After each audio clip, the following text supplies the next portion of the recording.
Rayon Parag ಬೆನ್ನಲ್ಲೇ Yuzvendra Chahal vaping ವಿವಾದ. ವಿಮಾನದ ದೃಶ್ಯ ಸಾಮಾಜಿಕ ಜಾಲತಾಣಗಳಲ್ಲಿ ಭಾರೀ ವೈರಲ್.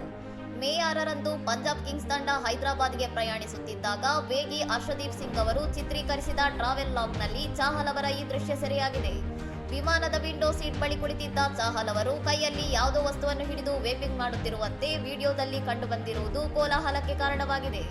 ವಿಮಾನದಲ್ಲಿ ವೇಪಿಂಗ್ ಮಾಡುವುದು ಕಾನೂನು ಬಾಹಿರವಾಗಿದ್ದು, ಒಬ್ಬ ಜವಾಬ್ದಾರಿಯುತ ಕ್ರಿಕೆಟಿಗನಾಗಿ ಚಾಹಲ್ ನಡೆ ಎಷ್ಟು ಸರಿ ಎಂದು ಅನೇಕ ನೆಟ್ಟಿಗರು ಆಕ್ರೋಶ ವ್ಯಕ್ತಪಡಿಸಿದ್ದಾರೆ.